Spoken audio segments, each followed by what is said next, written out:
ইলিশের দাম তো সবসময় বেশি, কখনোই তো আসলে মানে বলেই শুধু, কিন্তু বাস্তবে ইলিশের দাম কখনোই কম পাই না। আর এখন তো বৈশাখ পরশু দিন। দাম একটু বেশি তো ভাই, ভালো মন্দ আছে তো, কাস্টমারের তো তাই বেশি অবস্থা। তুলনা বেশি না মনে হয়, আমার কাছে বেশি লাগতেছে না। না, 2200 হলে বেশি বেশি রাখতেছে। ওই দিন আমি মামার থেকে আনছি 1700 টাকা কেজি। বৈশাখ অনুযায়ী মাছের দাম আমার মনে হচ্ছে কারণ বাজারে তুলনামূলক কম। আরও আমাদের যে লোকাল যে বাজারগুলো সেটার মধ্যে দাম মনে হচ্ছে একটু চড়া, কিন্তু কারণ বাজারে আমার এসে মনে হয়েছে যে মাছটা ভালো এবং দামও মোটামুটি রিজনেবল। বেশি রাখতেছে। হ্যাঁ, দাম একটু বাড়তি।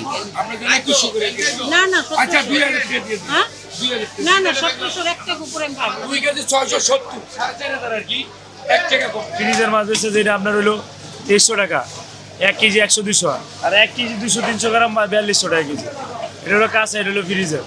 কেজিতে 1000-1200 টাকা। কাঁচা মাছটা যেটা এটা আপনার কেজিতে 1500 টাকা বাড়ছে, ফ্রিজ হিসাবে 300-400 টাকা বাড়ছে।